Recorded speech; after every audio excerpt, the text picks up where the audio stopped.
Hello అండి, welcome to deep real estate. అందరు బాగున్నారు కదా?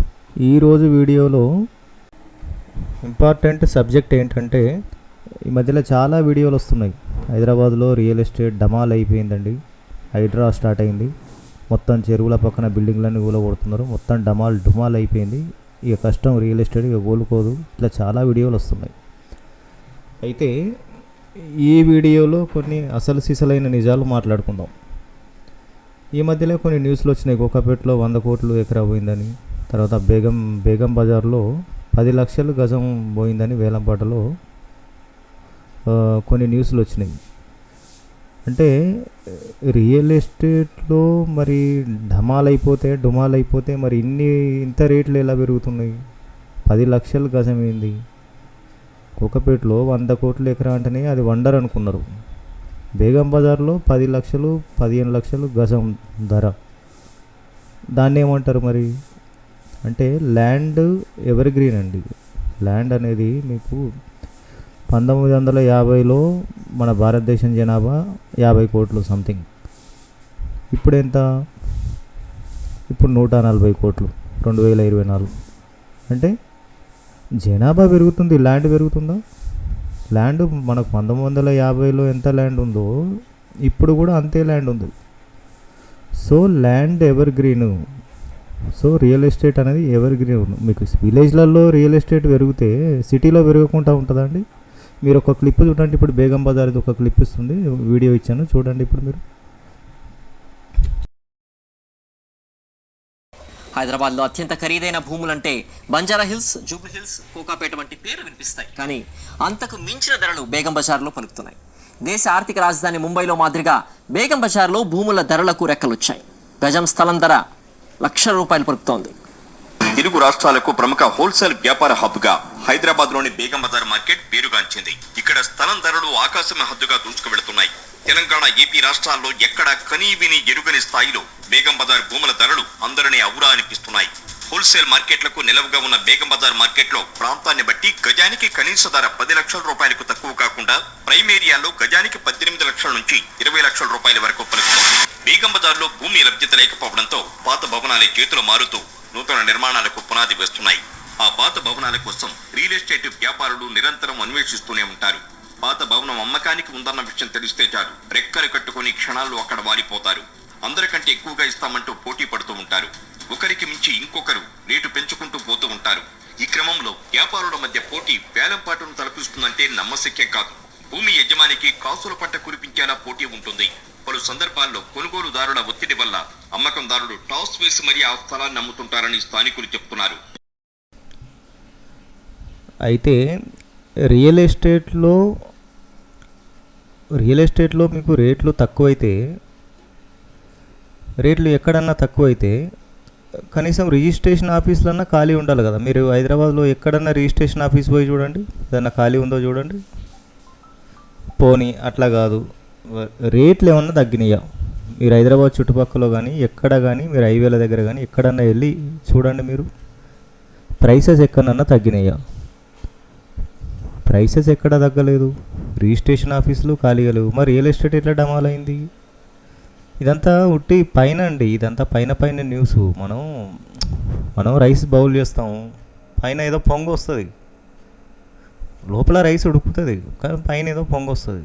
ఇది కూడా అంతే. రియల్ ఎస్టేట్ అనేది మనకు అండర్ గ్రౌండ్లో రియల్ ఎస్టేట్ అనేది బిల్డప్ అయితేనే ఉంటుంది.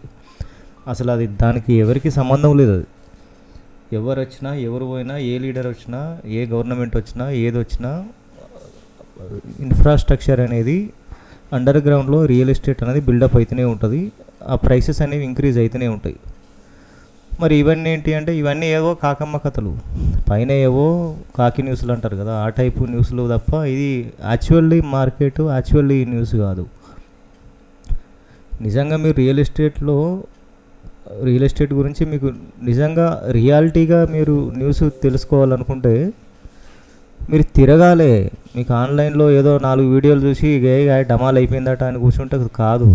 మీరు తిరగాలి. మీకు ఏరియాలో ప్లాట్ కావాలి, మీకు ఏరియాలో హౌస్ కావాలి, మీకు ఏరియాలో విల్లా కావాలి, అపార్ట్మెంట్ కావాలి. మీరు ప్రాపర్గా ఒక లొకేషన్ సెలెక్ట్ చేసుకున్నప్పుడు ఆ లొకేషన్లో తిరగాలి. మీరు లోకల్గా కంప్లీట్గా ఎంక్వైరీ చేయాలి. మీరు తిరుగుతూనే మీకు అర్థమవుతుంది.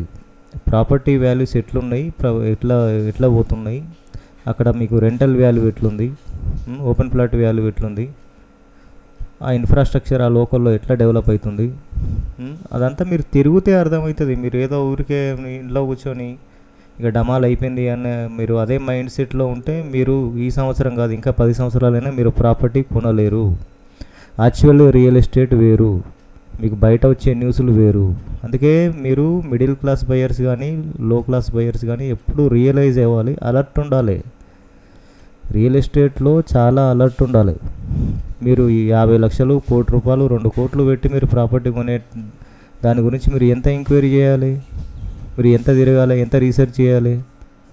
ఏదో మీరు 4 వీడియోలు చూసి ఇంట్లో కూర్చుంటే కాదు కదా, అవన్నీ ఫేక్ న్యూస్లు. మీకు రియల్ ఎస్టేట్లో 360 డిగ్రీస్ 100% న్యూస్ ఇచ్చే న్యూస్ ఛానలే నాకు ఇంతవరకు కనిపించలే.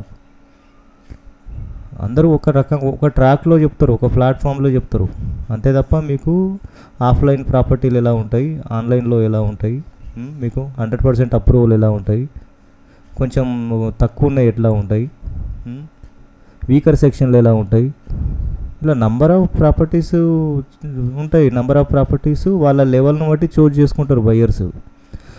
లో క్లాస్ బయ్యర్స్ ఒక రకమైన ప్రాపర్టీ చూజ్ చేసుకుంటారు, మిడిల్ క్లాస్ వాళ్ళు ఒక రకమైన ప్రాపర్టీ చూజ్ చేసుకుంటారు,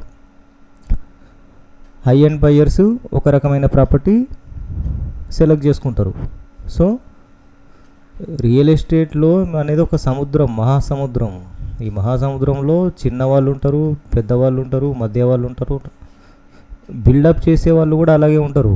పెద్ద పెద్ద డెవలపర్స్ ఉంటారు, మిడిల్ క్లాస్ వాళ్ళకు మిడిల్ క్లాస్ డెవలపర్స్ ఉంటారు, చిన్న స్థాయి వాళ్ళకు చిన్న స్థాయి డెవలపర్స్ కూడా ఉంటారు. మీరు ఫర్ ఎగ్జాంపుల్ నేను ఒక మాట చెప్తాను. మీరు ఒక పెద్ద ఫేమస్ రోడ్, ఒక నక్లెస్ రోడ్, ఒక అసెంబ్లీ దగ్గరనో ఎక్కడనో ఒక దగ్గర మీరు ఒక హోటల్ పెట్టాలనుకున్నారు. డబ్బున్న వాళ్ళు ఏం చేస్తారు, అక్కడ ఒక పెద్ద షట్టర్ తీసుకుంటారు, ఒక 2000 ఎస్ఎఫ్టీ తీసుకుంటారు, దానికి 1 లక్ష 2 లక్షలు కిరాయి కడతారు, దాంట్లో ఒక 20 లక్షలు పెట్టి ఇంటీరియర్ చేస్తారు, దానికి ఎన్నో చేసి డిజైన్లు చేసి వాళ్ళు ఒక 50 లక్షలు ఇన్వెస్ట్మెంట్ పెట్టి వాళ్ళు హోటల్ పెడతారు. కొంచెం లో క్లాసు వాళ్ళు ఉంటారు, వాళ్ళు ఏం చేస్తారు, వాళ్ళేమో ఇన్వెస్ట్మెంట్ పెట్టరు, వాళ్ళు పెట్టడానికి అన్నీ ఉన్నాయి కదా వాళ్ళ దగ్గర. వాళ్ళు 4 గిరేల బండి పెడతారు, డైరెక్ట్ స్టార్ట్ చేస్తారు. వాళ్ళు పెట్టాలనుకున్నది ఏదో ఇడ్లీ దోశ ఏదో కంప్లీట్ స్టార్ట్ చేసేస్తారు. సో రియల్ ఎస్టేట్లో కూడా మీకు మీ లెవెల్ను బట్టి మీకు ప్రాపర్టీ సెలెక్ట్ చేసుకునే అవకాశం ఉంటుంది, అట్లాంటి ప్లాట్ఫామ్లు ఉంటాయి. సో మీకు కావాల్సిన రిక్వైర్మెంట్ మీ ప్లాట్ఫామ్ని పట్టుకొని వెళ్ళాల్సిందే. మీరు ఈ పిచ్చి పిచ్చి వీడియోలు, డమాల్ అయిపోయింది, ఇక రియల్ ఎస్టేట్ పడిపోయింది, ఇట్లాంటి వీడియోలు చూసి మీరు ఇంట్లో కూర్చుంటే మీరు 10 సంవత్సరాలు కాదు 20 సంవత్సరాలైనా మీరు ప్రాపర్టీ కొనలేరు. మీరు చూస్తూ ఉంటేనే ప్రాపర్టీ హైప్ అయిపోతాయి. మీరు పటంచెర్లో కొందామనుకున్నది సంగారెడ్డికి పోయినా దొరకదు, జహీరాబాద్ పోయినా దొరకదు ఆఖరికి, అట్లాంటి పరిస్థితి వస్తుంది. సో బయ్యర్స్ అలర్ట్ అయిపోండి, ఇప్పుడు మంచి టైము. తర్వాత ఇప్పుడు రియల్ ఎస్టేట్కి మంచి ప్లాట్ఫామ్ తయారు చేస్తున్నారు అండర్ గ్రౌండ్లో, ఇప్పుడు కొత్తగా వచ్చిన గవర్నమెంట్. సో ఒక్కసారి రియల్ ఎస్టేట్కు మంచి ప్లాట్ఫామ్ తయారైందంటే ఇక ఈ ప్రాపర్టీస్ పట్టుకోవడం కష్టం, ఇంకా హైప్ అయిపోతాయి. ఇప్పుడు స్ట్రక్ అయినాయి, ఎలక్షన్ వల్ల స్ట్రక్ అయినాయి. ఎలక్షన్ ముందు కొంచెం హైప్ ఉండేది, ఎలక్షన్ వల్ల కొంచెం స్ట్రక్ అయినాయి, తగ్గలేదు, కొంచెం స్ట్రక్ అయినాయి. సో ఈ పంచాయతీ ఎలక్షన్, మున్సిపల్ ఎలక్షన్ అయిపోయాక రియల్ ఎస్టేట్కి ఒక ప్లాట్ఫామ్ వచ్చిన తర్వాత ఖచ్చితంగా మళ్ళీ గ్రోతింగ్ స్టార్ట్ అవుతుంది. అప్పుడు మీరు కొనలేరు ప్రాపర్టీ. సో ప్రాపర్టీ కొనాలనుకున్న వాళ్ళు ఇప్పుడే మీరు తిరగడం, రీసెర్చ్ చేయడం, మీరు తీసుకోవడం చేయండి, అది మీకు బెస్ట్ ఆప్షన్ అవుతుంది. So thank you for watching. మీకు నచ్చితే నచ్చిందని లైక్ చేయండి, కామెంట్ చేయండి, నచ్చకపోతే నచ్చలేదని లైక్ చేయండి, కామెంట్ చేయండి. Thank you for watching.